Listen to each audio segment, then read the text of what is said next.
Practical activity 8.30. Create a new spreadsheet, create a validation rule that will only allow junior, intermediate, or senior.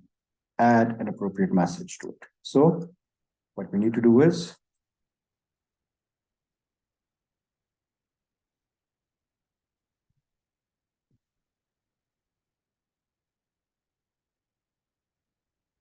let's say over here, we're going to go data, we're going to go into data validation. We are going to allow list values, and we are going to allow is basic, comma,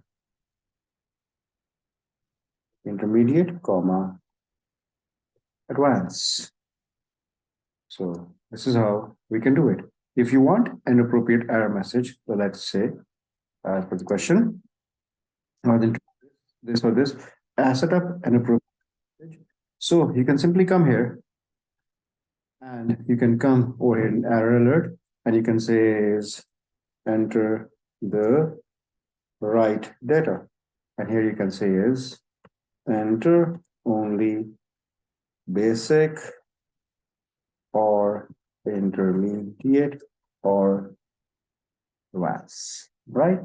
So, which means if you come here and mistakenly you enter over here is, let's say, anything else, it will give you this as an error message. So that's how you do it.